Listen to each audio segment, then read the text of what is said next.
By default, the world doesn't want you to exist. By default, the world wants you dead. In this episode, I'm speaking with technology entrepreneur Amaury Closset. The very early days where you're trying to do that product market fit, only founders have really gone through that. Yes. And the thing that's maddening is there's no rules. Actually, to create a company, you have to break a lot of rules. The truth is it takes years to actually build something meaningful. And even then, the odds of success are really low. So many people want to be an entrepreneur, but they just don't get started. Yeah. What advice would you give to people working in a big corporate? They have a vision, they have a dream, they want to start something. Timing is everything, because 29, I had my first child, and I don't think I would have created something at 30 once that was done. But I think what really helped me is that's what creates the grit, creates the persistence. Shark Tank polluted entrepreneurship to some degree. The Alfie Whattam podcast. Almost a decade ago, in 2014, you published a blog post on Medium called Change It All, where you discussed quitting a high-paying job in New York, moving to London, and the lessons that you learned from this. What advice would you give to others who are going through a career change themselves? You've done your research, yeah. I mean, that was 10 years ago. I was a consultant in New York. I'd done my study in engineering. I'd landed the big job in New York. I was a strategy consultant, flying twice a week to different customers. For Boston Consulting. From Boston Consulting Group. And, it had all the appeal of a big job. You get a corporate card, you live in hotels, and, you're traveling here and there. And, it was a great experience, but ultimately, I didn't feel fulfilled, and I didn't feel like I was making an impact, because you're always advising and you're telling people how to do stuff. So you're 23-year-old, so how much do you actually know about how to get stuff done? Sure. And then just decided it wasn't for me. And, there's a bit of soul searching, because I kind of driven all my life to that big job. Yeah. And then so I just quit without really knowing what I was going to do next, but knowing I wanted something different. Yeah. And I moved to London, and it was in 2014, which was a great year for tech. There were a lot of it was, Monzo, Go Cardless, all the fintech was starting, Revolut, and just started talking to a lot of people. I was just unemployed for basically 3 months, but just thinking, this tech scene is attractive. But the thing as a consultant is, you're expensive, on paper, because you come from a high-paying job, but you can't really do anything. A lot of people were telling me, you either know how to code, or you know how to design, or you know how to sell. If you can't do either of these three things, then you're not going to get a job in a startup. Sure. So I was a little bit worried, because I couldn't do either of these three things. And I talked to a lot of people, which is, I guess, what you have to do, reach out to your network, put yourself out there, and I met some of the Go Cardless folks at the time, and they came from McKinsey. So they had also a strategy, the three founder, Tom, Hiroki, and Matt, they all had done McKinsey. So they came from strategy consulting. And same as me, they had worked there 2 years, and then they had moved on and created Go Cardless. And I met someone called Gray Baker, just had a coffee. Turned out something I had done in Germany when I was at the Boston Consulting Group was somewhat related to direct debit, which, is not the most exciting area. But we really hit it off. And then he said, well, why don't you come? We're growing. We need some business development guys. So why don't you join? And that's how I got my foot in, in the startup world. But I had to take, a 70% pay cut, and that for me I was fine with it, because I knew I wanted to do it. But, I've been hiring hundreds of people since then, and, coming from consultancy, and I've not seen anyone willing to make that kind of pay cut. No. And it's fine, but you're not going to get the job, basically. Yeah. Or you can join, a Series B or a Series C, just a really mature startup. But if you really want to join in early, you're going to have to take the pay cut, else it's just not going to work. It's also the signal, isn't it? You're showing that you're willing to really change your career and make a bold choice. I mean, obviously, if you can do it without a pay cut, that's great. But I just, coming from the US kind of big job salary to London in a small startup, you're going to have to give away some of your comp. Yeah. So sales coding, design, you went down the business development sales route. Yeah. I mean, I'm originally a mechanical engineer, so I did some computational mechanics. So I knew how to code in some pretty, old languages. Like what? Like Fortran. Oh, wow. Yeah. And I really did not enjoy it. No. So I thought, and I did some internship where I coded a bit in like ASP.NET. And it wasn't for me. I mean, now that coding is so different, maybe it would have turned out different. But at the time, I just thought, I struggle to just stare at a screen for 10 hours and not talk to people. Though I still stare at a screen for 10 hours, but at least I get to talk to people. So I thought coding isn't going to be for me, and I'll just be average. Basically, I will never be good. Design, that I knew, no skill there. Sales, I didn't know. Consultant, typically it's client facing. You're interacting with customers. So I thought, maybe I know sales. Well, it turns out, and I think one of the co-founder, Matt Robinson, made it clear, I didn't know how to sell at all. Sure. But, this method of selling that's called consultative selling and that I could learn basically. And so I just went on and learned that. I love consultative selling because it's not really selling. It's not the stereotype you've got of some used car salesman. Exactly. You're just trying to understand their problem and offer a solution, essentially. Yeah, exactly. And I think that you have to check the sweet spot, because to do that type of selling, you need to sell to big companies, because in SaaS, smaller companies, it's going to be high velocity, it's going to be quite transactional, and you're not going to really have the time to do that kind of selling. So I kind of pretty rapidly went toward enterprise sales, because that's just where my skill set was the most suited. And still now, with my own company, we mostly sell to big companies, and it's consultative sales that we do. Yeah. You did exactly the same thing as me, in that you spent a couple of years working for a huge consulting company in the same respect that I did. Slightly different types of consulting, but the fundamentals are pretty similar at the end of the day. And then you, and also Go Cardless now is, a huge company, but when you joined a couple of years ago, because you set up France, it was a smaller operation back then. But then obviously you made the leap and set up Limia, right? There's a lot of people who were where we were working for a huge company, and they have this idea of starting a business, right?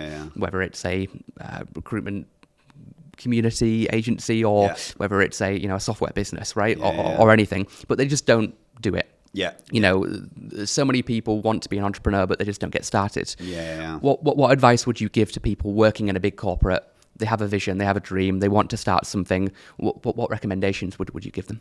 Yeah, it's a good question. I mean, and timing is everything, because, I created it at 28 and then at 29 I had my first child, and I don't think I would have gone and created something at 30 once that was done. So timing is important. But I think what really helped me is finding a co-founder. I think, and there's things like EF that helps you. But I think ultimately entrepreneurship, you can do it solo, but I think for me, it was important to find someone to do it with. Sure. And I think if I hadn't found someone, I wouldn't have managed to do the jump. And funnily, the person who I initially wanted to co-found the company with, it actually didn't work out. After 6 months, we split, because we weren't interested in the same things. And then I found another co-founder, but at least, doing the jump with him was much easier than doing it solo. So I think just finding the right co-founder. And my tip is, it's pretty rare. I mean, you might find in big companies, you might find other people want to create their company, but it's not necessarily the DNA of people going into a big company. Whereas if you work in startups, I mean, chances are a third of the people there have some ideas and want to create something. And actually, you're also going to be exposed to problems that you might want to solve with someone you're working with. So I think in Go Cardless, I mean, when I worked there, after that, I think about 10 different people just went and created different companies. Go Cardless Mafia, basically. Yeah, exactly. And that's been amazing, actually, because it's just such a good community to kind of learn from. So the tip I would say is try to find a co-founder, but for that, put yourself in the circumstances of finding a co-founder. You have to be in a place or in a community or in a network where there are people who want to create their company. And I think that will help you jump, because it is a scary jump, you know, and when I did it, I always say, well, it's really easy. You know, there's no interview. You just quit and you get started. Yeah. But the truth is, it takes years to actually build something meaningful. Yes. And even then, the odds of success are really low. So doing it with someone does help. Yeah. I mean, quitting a well-paying job and starting something where you have no guaranteed income is the hardest part, really. Yeah. That decision. The rest is momentum afterwards, you know, trying to build it and build it and build it. But most people just don't start. Yeah. And then that's where most people go wrong. Yeah. No, that's it. And actually, you said something important there is, you know, to create your own company, you need money. And I don't just mean you need VC money. You need money to pay your rent. Yes. So you got to build up some savings. Yeah.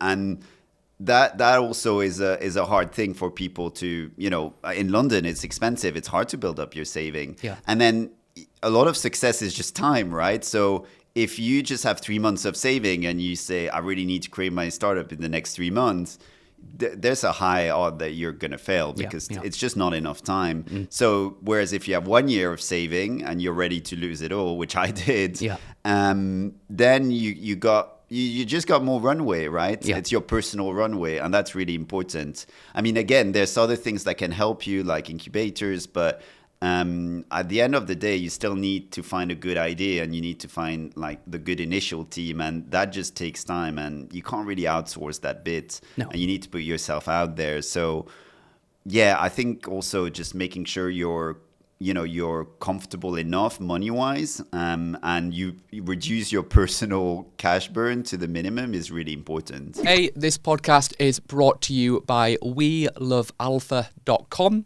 If you're looking to grow and hire and scale your software engineering team in the UK, then go to welovealpha.com to hire the best software developers on the market. Everything across Java to C# to PHP to Python to React and Angular and mobile and more. Go to welovealpha.com to hire the best software engineers in the UK now. You posted on LinkedIn 5 years ago, this, right? Deep research and scrolling for this one. But so you launched Limeo when you were living in central London, and then you didn't take a salary for the first year, as you mentioned then.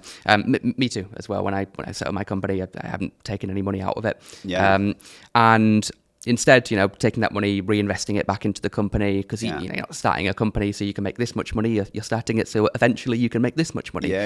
Right? I think most people don't understand that struggle of like starting a company and not having any money, because you started and then had your kid like the next year. Exactly. So my wife was pregnant when I started my business. Wow. We got baby, new house, quit job, started business, all in like a couple of months. So it was like a decade of struggle in like a quarter or something, right? And I think that entrepreneurship, it seems sexy in the movies, like you watch like Steve Jobs and you're like, I'm going for the Steve Jobs attire today as well, but but you watch him and you're like, oh, that's great, I'm going to start something and it'll be a unicorn, I'll be a billionaire, next year, right? It's not the case, is it? No, it's not going to happen. Tell me a little bit about the struggle, like the grind, and because people watching, people listening, if they're thinking about starting a company, like most people like almost shouldn't, because they just don't know what they're getting into. Tell me about that journey. Yeah, it's good. The grind is huge, right? And my wife said, the one thing that I think, she said that more in the early day, but she said the thing with you is you're really persistent and you have a lot of grit. And that's really important, because if you don't have it, it's just not a fun journey. There's fun moments and there's cool moments, but most of it, 95% of it is just grit and not that fun. So I don't think it's for everyone. And I guess for me, there were a lot of things that we had to get through, in the early years. I mean, my wife was hugely supportive and I couldn't have done it without her. Both for emotional support, like professional guidance, and also just that she was paying the bills. And that's pretty important to know that you don't have to worry about that. It's, it's also, it does weigh on you, because, you're just, 1 year without a salary, then 1 year on minimal wage. I was barely contributing, and And there's no obvious success, from her side. All she gets is like the emotional roller coaster of her husband just complaining and saying this is not going right. And there's just, it's really unclear whether there's ever going to be an upside. So that journey is quite difficult. And I guess, it's just you have to persist. You have to really want it. And I think you have to also be interested by what you're solving. Because I see a lot of people saying, well, there's a huge opportunity in blockchain. And then there's a huge opportunity in AI. But do you actually care about solving that problem in the world? Because if you really don't care, then it's really going to be hard to, in the beginning, even spend a couple of months or years solving it when there's no success. But then once you're successful, it doesn't get any easier. There's more work. You got staff to manage. You've got customers that are complaining. And you need to also be persistent in a different kind of way. So I think you got to make sure you are actually interested or even passionate about the problem you're trying to solve. Yeah. So obsessed with just not giving up, obsessed with the space, the sector that you're in. Yeah. What else? If you were investing in a founder, perhaps, what qualities are you looking for? Like how do you don't know if they're going to be successful, obviously, but and most startups aren't. But what would you be looking for, like green flags, in order to reduce the odds of failure? It's a good question. I definitely would want to understand how they've handled failures in the past. It's kind of interesting, but it's often in those moments that, you show your true self. And it also, it calibers in that, something that's a failure for someone could look like something pretty successful to another. So you kind of want to hear like how they've gone through a failure, how have they handled it, how have they persisted, what have they learned from it. So I think talking about failures is good. And, a lot of 23 years old, they might have done Oxford and Cambridge and Imperial College, and it's been smooth sailing, and their biggest struggle is they didn't exactly get the best score in like that exam, which was definitely me when I was 23. And that's not enough. You need to show that you actually can handle failure, because I think that's, you fail in so many small ways along the way, and it's how you learn from it and develop that actually turns out your business to be successful. So that's one thing I would ask. I think in the end also, you got to be smart, but not necessarily book smart, right? You just need to be smarter about the problem that you're solving, and that you're showing that you're thinking critically about it, and people talk about first principle, but you look at like why people wanting you to solve that problem for them.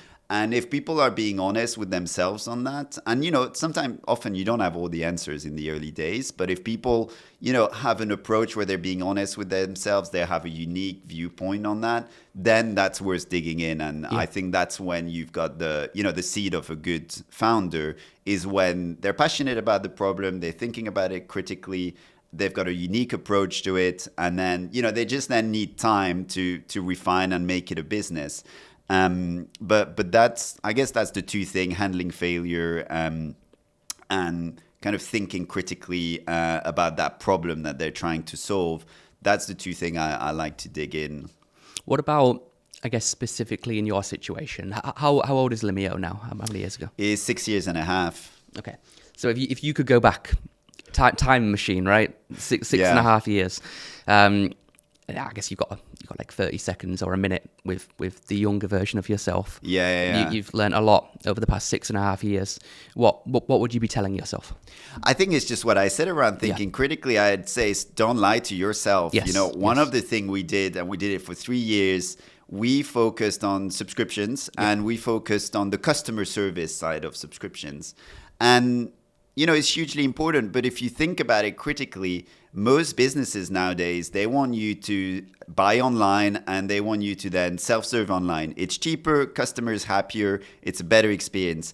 That's where our focus should have been from the get-go. And we kind of lost 3 years with that customer service focus, which interestingly was a bit driven by the fact that we got an initial customer in that space. It kind of paid the bill. And so we doubled down on it. And ultimately, it gave us a chance to live another day and find that, actually what this customer cared about customer service, but what everyone else cares about is the online experience. But, you know, I think the first few years, I wasn't necessarily thinking critically and thinking, well, yeah, customer service is important. And, you know, every company, you know, you look at adverts, they're always talking about their customer service and how great it is. But then when you actually call the hotline, you know, you get no answer for like 15 minutes. And it's where the money is, right? People put ultimately, you know, you can listen to the talk, but you got to see what the companies are actually doing, and where they're putting their money is in the online bit. And I think I wasn't thinking, you know, critically enough. And I wish, you know, looking back, I wished we had made the jump a bit quicker. But it's a journey, and sometimes you gotta fail to learn, you know, something about your business. But that's the one thing going 5 years back. It's just think a bit more critically. What are the companies out there valuing in the problem you're solving? And the focus was not in the right place, basically. We still do it, but now it's kind of a secondary focus for us. Sure. The main focus is more on the online experiences. I meet so many founders who are too stubborn to admit that they are wrong and then pivot. Yeah. And it's so important. Like Twitter, now X, started as a podcasting app. Yeah. You know, like so many, you know, massive successful businesses are completely different to what they were originally, right? Yeah. And it's just, you know, being critical. And you keep mentioning failure. I think that's really important, because when you fail, I'm going to sound like a cliche here, but you've kind of got the two choices, right? You can give up, or you can learn from that and kind of change and adapt and iterate and keep going, right? Most people choose the former. They go, oh God, I've tried for 2 weeks, it's not working, you know.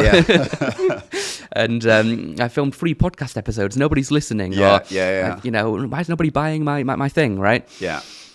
It takes a long time to fail before you succeed. I mean, Steve Jobs, I mentioned him earlier, so to quote him, he said, you know, life is going to hit you in the head with a brick. Yeah. Like you've got to love what you do. And that goes back to your other point, because if you don't love what you do, you are gonna quit.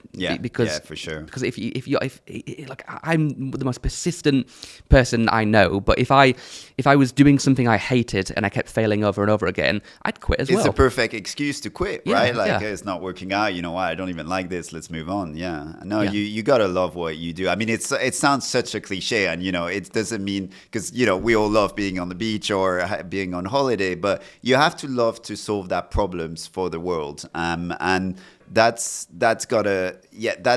what creates the grit, creates the persistence, and you need that. Else you're just gonna, at the first failure, you're just gonna take it as an excuse, you know. And there's so many excuses to give up, right, through the journey.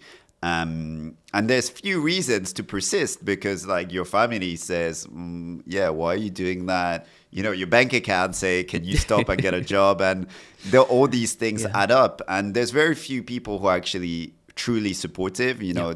And I think one thing I like to mention, to persist also, you sometimes need good guidance or good mentor or people who get it. And those are rare. And for us, there was one, he was one of our lead investor when we did an angel round, called Michael Pennington. And he was the co-founder, one of the co-founder of eBay.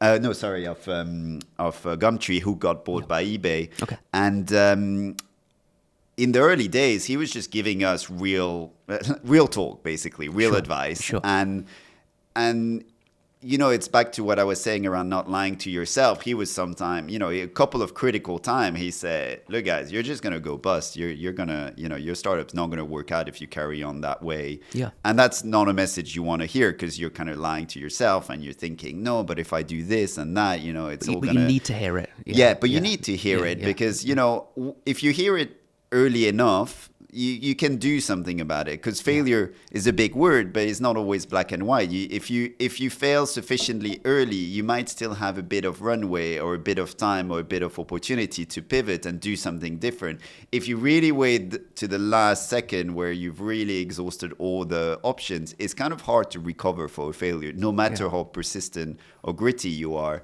You know, you ultimately don't want to be homeless, or you don't want to have, you know, something really bad happen in your personal life. So you do need to fail early, but not too early, right? Because you got to persist sometimes. So it's and that call is really hard to make when you're really deep in the trenches and you're really, it's hard to just look at things critically alone. So I think a good mentor or a good investor, that will really help. And for me, being a founder, that's really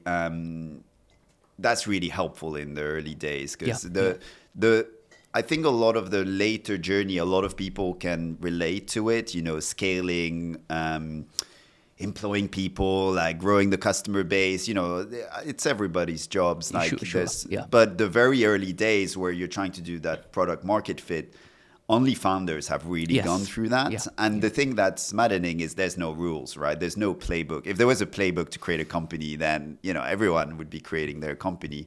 But there isn't. And actually, to create a company, you have to break a lot of rules often. And I think talking to someone who's gone through that journey, that's been really helpful. So, I that was maybe the money of the angel round was useful, but actually getting that critical advice when we needed to hear it, that was really helpful.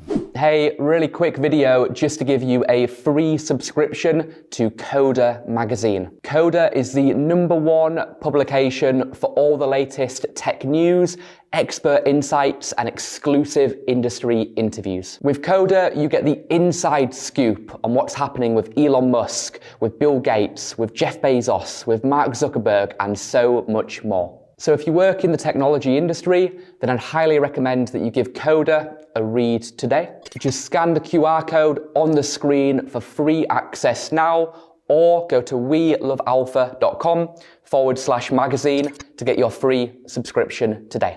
You mentioned the power of a network and mentors there, and that's how we were able to be connected. We're both part of, we went to the founders events. So shout out to Dan, to Mel, to AJ. Thanks for connecting us. And they're so important, right? Like meeting people who are going through that struggle and getting, advice and sharing. Sometimes just like a sounding board, just a vent, and because there's so, look at all the people in the world, and then people that have started a company in tech in London. It's a very, very small world, right? Not that many people. So it's so valuable to to share ideas and insights with those individuals. Do you also do much like reading and like self-study as well as like learning from other people? Do you do any like independent research to try to learn more about sales, product, company, investing, whatever? Yeah, I mean, it's a bit embarrassing, to be honest, but I don't read books very much these days. I mean, that's partly because I'm so busy with the startup and, having a few kids. But I do read a ton of blog posts, and, on Twitter or X and LinkedIn.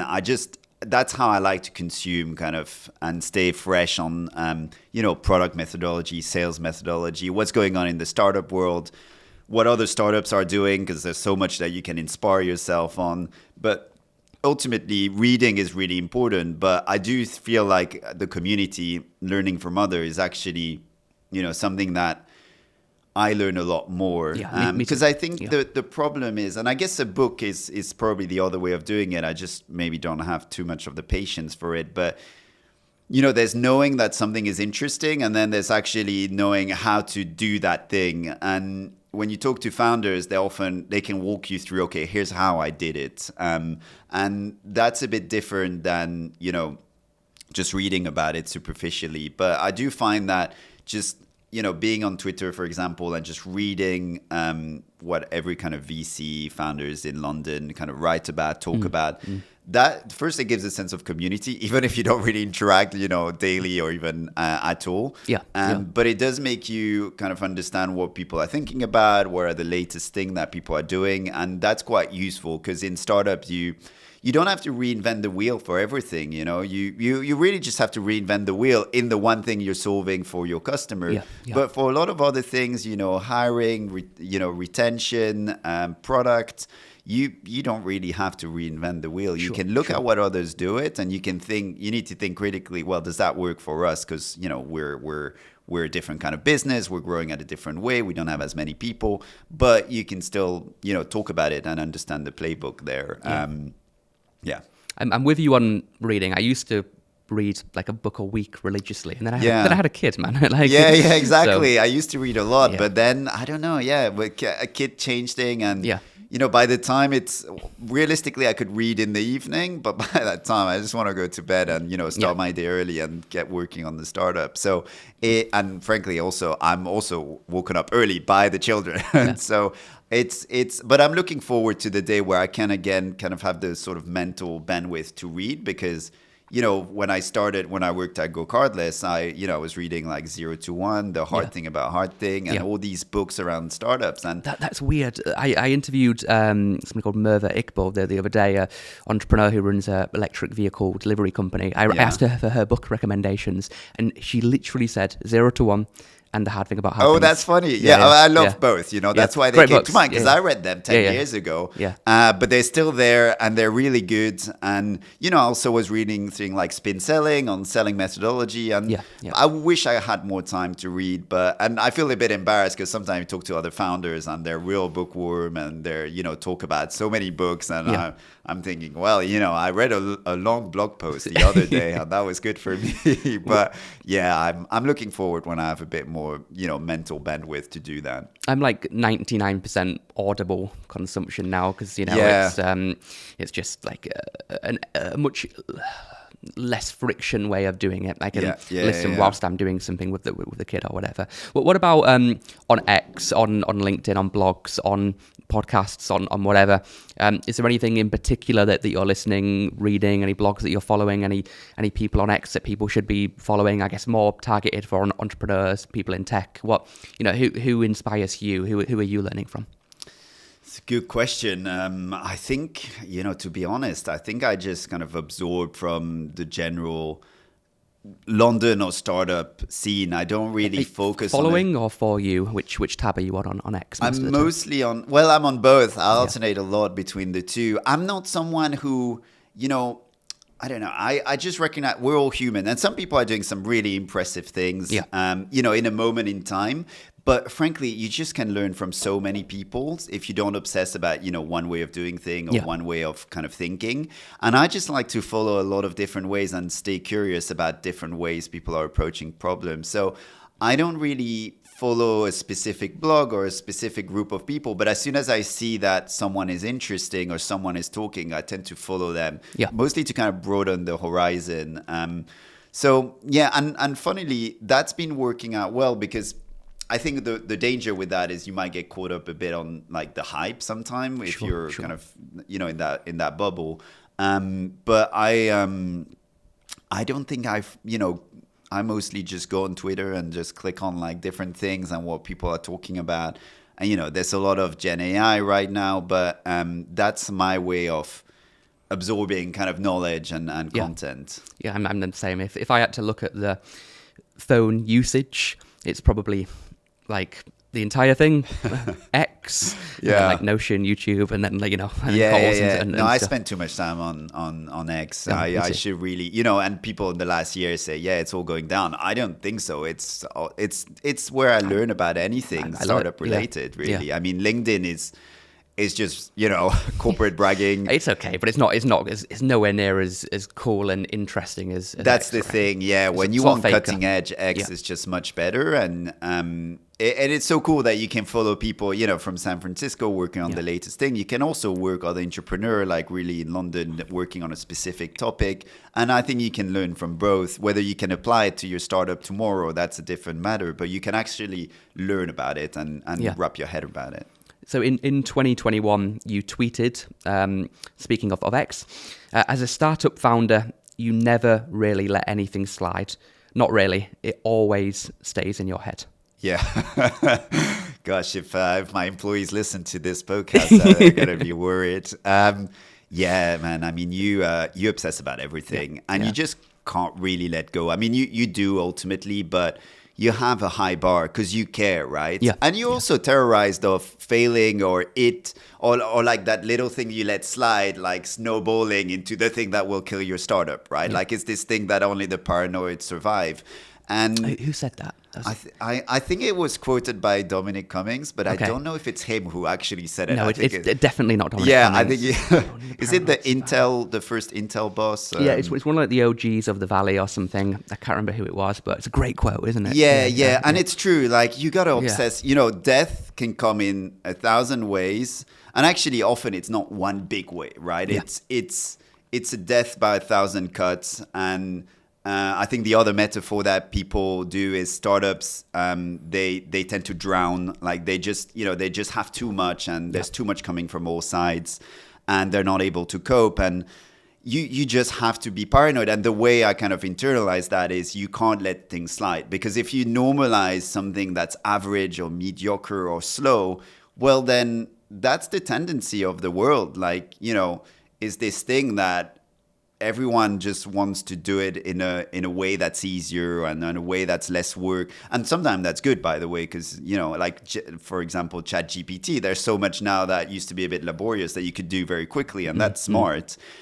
So it's not always bad to be lazy or to want to make your life easier.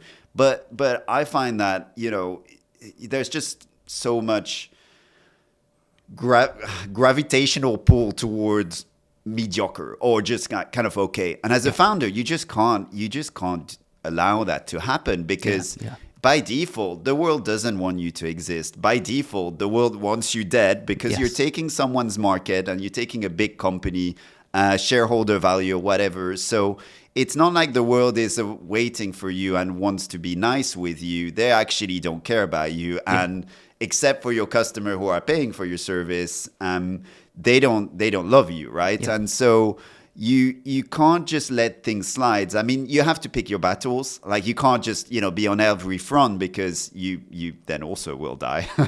But you have to maintain a hard bar on everything. And when you can't, you have to park it, keep it in your mind, and then come back to it later when you actually, you know, might have more time or more money to actually do something about it. So I don't think you actually let anything slide.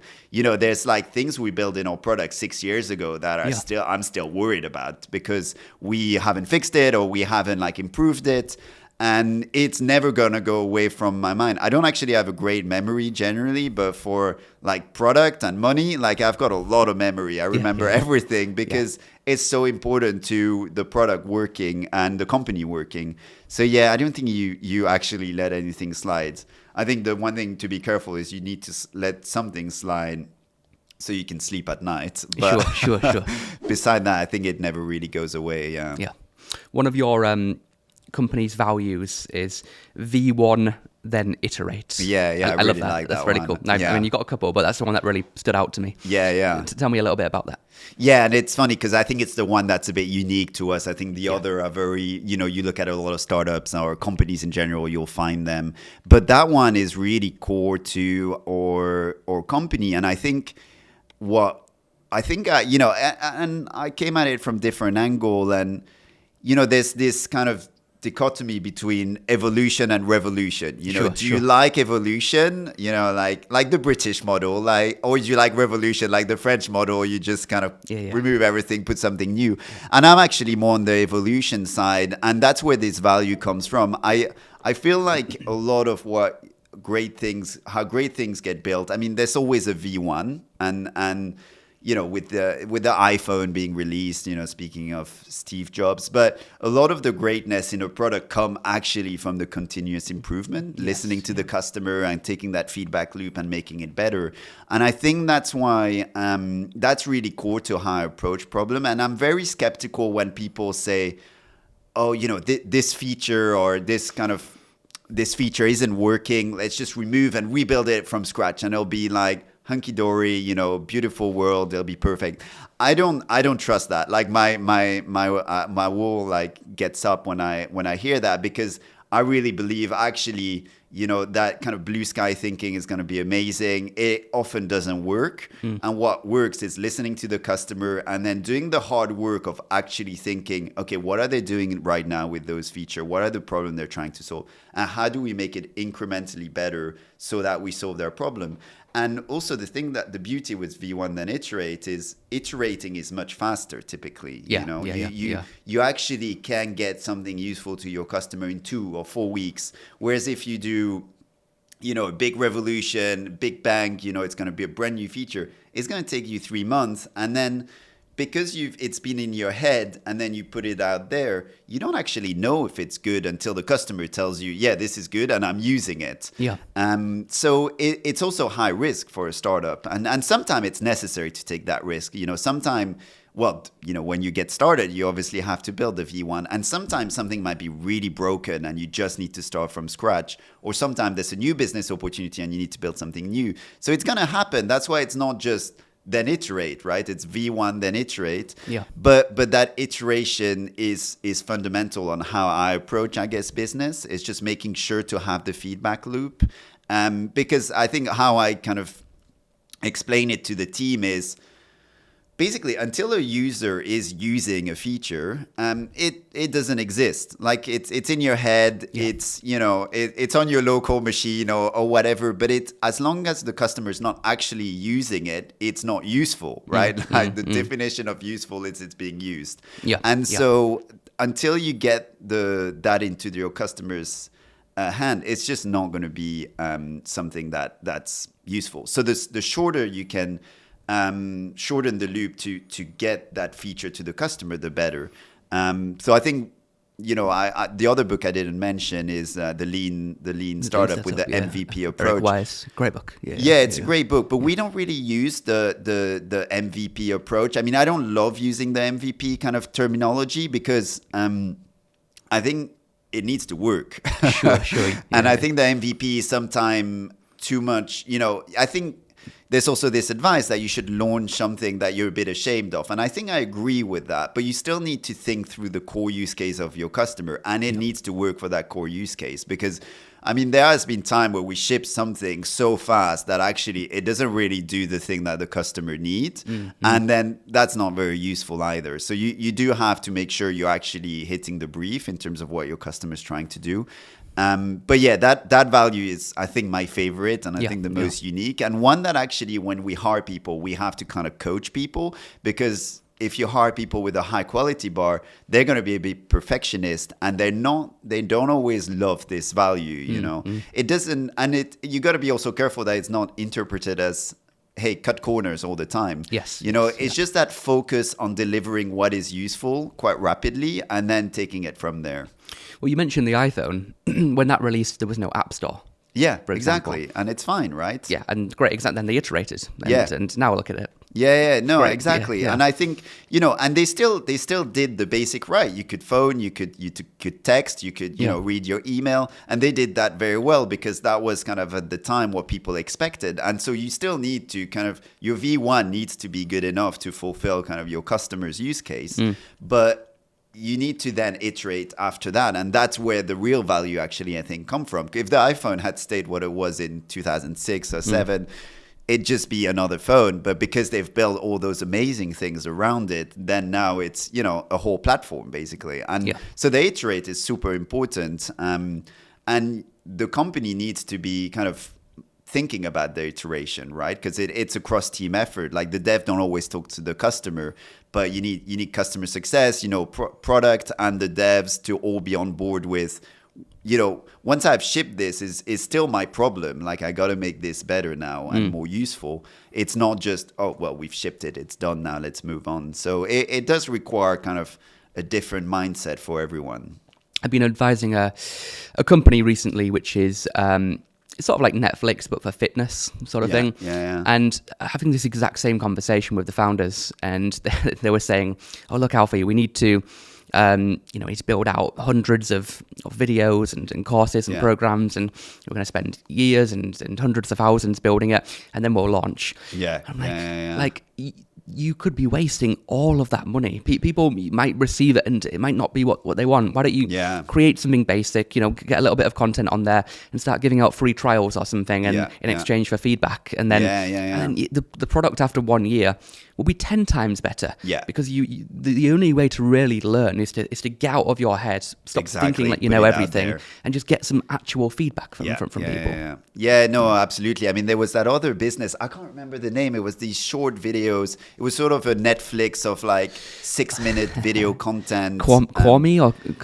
some Query. something. Yeah. See, the fact that we don't even remember it. Yeah, exactly. I mean, they raised millions. So I mean, I think they spent $1 billion building up the content, and you know, I think they had Oprah on it, and they had like all these amazing. Founder of, was it one of the execs from eBay or something, like ran it. They had like a really top tier team as well. They just, it was, everything was gold standard, right? Like, and they went big, and within a couple of months, I think they folded. You know, it's dangerous to spend a lot of money and then expect that the world will be, you know, there to for your product. And I think as a primarily bootstrap startup, like, we never had that luxury. We just had to put things out there because we needed the customer to pay so we could pay our own bills, right? Yes, and that's a healthy discipline. I mean, in 2021, you know, when there was all the funding frenzy, you know, I felt like we were being a bit silly. But now, like, the world has shifted so much in 2023. You know, every day there's like someone saying, "Wow, I admire, you know, bootstrap startup," or "so capital efficient," you know, so you know, efficient with your cash and all that. But and there's tons of problem that comes with that, I think. But one good thing is that you do have to put your products out there pretty rapidly and get the feedback, because you need the value to be quite quick for the customer, because that they're going to pay for value. And if you're not delivering, you're not going to have a business. There's no kind of VC money to hide behind. So for us, it's been, you know, that value is also kind of from our business model as a bootstrap startup. You got to get your things out there, make sure they're valuable, and then, you know, take it from there. Yeah. You are mostly bootstrap. I think you raised a little bit of money, didn't you? But yeah, in 2018 we had the 15 angel investors, and they've been great. But, you know, I would say, given now it's kind of 5-6 years, we've been primarily bootstrapping, and, you know, paying the bill with our customer money, which I think is a healthy thing to do for a business. I'm fully bootstrapped myself. You know, it's a nice feeling owning 100% of something, right? Yeah, for sure. But, you know, some people, they can't do that because of what they're trying to build. It's a different type of business. Talk to me a little bit about, I guess, the difference between bootstrapping and raising, because you've kind of been from both sides of the table to a degree, right? You know, everyone thinks they need to raise a lot of money. Like, everyone's like, "Oh yeah, I'd love to build this business. I just need this capital to begin with." You know, they've seen too much Dragon's Den or something. I mean, and like Shark Tank, it's like polluted entrepreneurship to some degree, in that everyone's got this unrealistic view of how to start something. We started it with no money. Like, tell me a little bit about, I guess, bootstrapping versus VC. Yeah, it's interesting because obviously VCs, you know, it's like marketing firm, right? They market like the fact that you need to raise to build a business. And you're right, the culture also, you know, you read TechCrunch, you watch Dragon's Den, it's all glorifying the investment, you know, and it's a very high five moment, right? Yeah, we got money in the business, you know, great, you know, big idea. And it's also quite sexy because often when you raise, you know, you have to raise on a big idea. You have to raise on something that's kind of, you know, appealing. And we tried that. Yeah, it wasn't hugely successful. We did get Angel on board, which I think is a good way to start, by the way, because angels, they might look more at the person rather than, I mean, if the person in the area, and they might not, you know, look too much into other fundamentals. I mean, there's not too much to look into in the early days, but that's basically why they backed, you know, me and my co-founder, me kind of business guy, my co-founder, the technical guy, subscription being a big space. And then we got started. I think VC are probably, you know, they have their thesis and they're going to look more in depth at metrics, which you don't have many again. But I think at the end of the day, I think what we were ensuring in the beginning, which is why we haven't really gone the VC route, is we were ensuring it was a $1 billion business, basically. Sure. We thought we're operating in a niche. It's a great niche. There's a really nice business to build here, but we're not sure that we can get to 1 billion. And, maybe another person than me, might have thought, yeah, we're definitely going to get to 1 billion. But, the person that I am, I'm someone who kind of needs to prove something before I say it. And I just thought, I'm not sure of that, so I'm not going to say it. So I always felt a bit more comfortable with the bootstrap, because then you get to incrementally prove things. And then now, actually, we're at a point where, actually, I do think there might be a shot at $1 billion business, but that's another topic. But so then we went down primarily bootstrapped.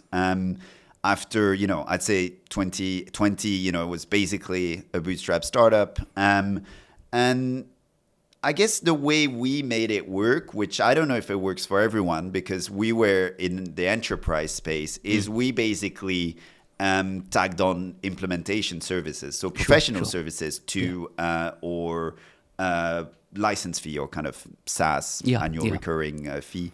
And that's a very unpopular thing to do, for example, with VCs. You talk to VC, they say, no, that's low margin work, don't do that. But if we didn't do that work, we wouldn't be in business, or we wouldn't have managed to even build or product, because, we needed a way to pay the bill. And initially, for a lot of big companies, it's quite hard to say, well, I'm going to pay you a big license fee for something that's very theoretical. Whereas with professional services, they're more used to, well, yeah, I've got hundreds of consultants in my business already, so a bit more consulting here will be fine.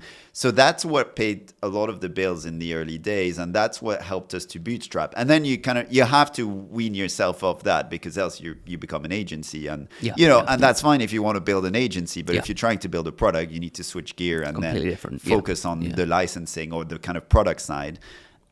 So for us in the bootstrap journey, that's what's worked. But I think I've never been really, I've not been ideological around bootstrap. It's not like I go on podcasts and evangelize the fact that you should bootstrap. A lot of people do. It's just one way of building a business. And frankly, you should keep your option open, because, there's tons of business that have bootstrapped a very long time and then raised a ton of money and became huge. It just matters. I think it's hard because, you can't fantasize too much, but you need to think, well, what could this business be in the future? Am I operating in a niche, and that niche is always going to be capped? Or am I operating in something that's really big, that's totally uncapped, and that there's a big opportunity to seize?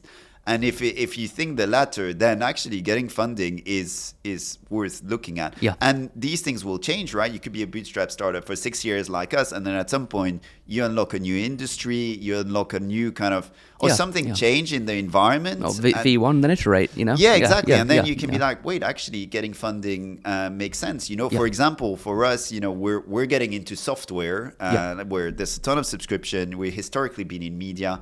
And software is huge and fast growth. That's been something that for us is that's exciting, and that can change the calculus. And there can be things that happen around you also that's interesting. Like, for example, the app stores, right now a lot of subscriptions happen on the app stores, but there's all these EU ruling that actually you should allow to process payment outside the app stores. Well, if that does happen, then that's really interesting for a business. So, there can be things that happen. And if tomorrow there's that rule and everyone start doing it, then, we could make a pitch of saying, well, we've got everything set up to make that happen. So, you just got to keep your eyes open and just reevaluate. I'm definitely not ideological about the bootstrap. It's kind of born out of necessity. It does suit kind of my temperament as a founder, but it's also not something that I idolize and think that that's the only way to build a business, or that it's even the best way to build a business. It really depends on what you're trying to achieve. The only thing I really like about bootstrapping is that it removes the excuse in people's mind as to why they can't start something. Because even if you are going to raise money, just build something basic that you can show investors, and you can go, look, I've already started. It's way better than going, hey, I've got this really nice PowerPoint presentation. It's just like, it shows that you really, really care if you're willing to build something, however basic. And actually that makes me think, when you one thing that when I was raising, one thing I really realized is when you talk to users, your confidence go up. Like you're more confident in your business. You start thinking about the problem, how to solve it, how you're going to make money from solving that problem. You get a lot of confidence from talking to customers, and I really enjoy it. When you talk to investor, it's the total opposite. It's completely gutting. Like you lose confidence in your idea, you lose confidence in your business because they ask so many questions. There's so many theoretical, and it's really hard to do the two at the same time, which when you raise, you usually have to keep talking to your user, grow the business while talking to founder. And so that's really hard. And talking to users is also, you go in the detail, you go deep into like the specific of their problem and like how your feature is going to address it. When you talk to investor, you have to think big picture, what is the big opportunity out there? And that's also really hard to just kind of shift context from like really detailed conversation to like really kind of high level, big picture. And I found when we were raising, I found shifting between the two really difficult. Maybe I should have, arranged my calendar so I'd like, investor day versus customer day, which I probably would do in the future because I find shifting between the two, you get off a call with like a production issue with a customer and the next minute you gotta talk about like how your business could be huge. It's kind of hard to like with Zoom call back to back to just shift into another gear. And you do need to shift because if you're kind of obsessing about the problems that you're trying to solve and you talk to investors, they don't like it. No, it's they not why they're going to invest. They want to see the vision, the ultimate goal, the exit. Yeah. Okay.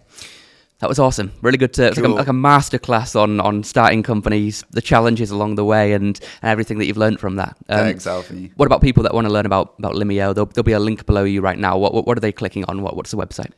Yeah, so our website is limio.com. We're the expert in subscription commerce. So if you want to know how to sell subscription online, we're the people who want to make it happen. And, we have a no-code approach, which is more for kind of small mid-market. And we've got a low-code approach, which is more for the larger companies who want to really control kind of the look and feel of the commerce experience. So that's who we are. So if you're a media company, a SaaS startup, and even other industry like retail, we definitely want to talk to you. Awesome. Cool. All right. Thank you, everybody. Hey, thanks for watching this podcast. Make sure that you like, subscribe, follow, comment, etc., etc. And I'll see you in the next episode.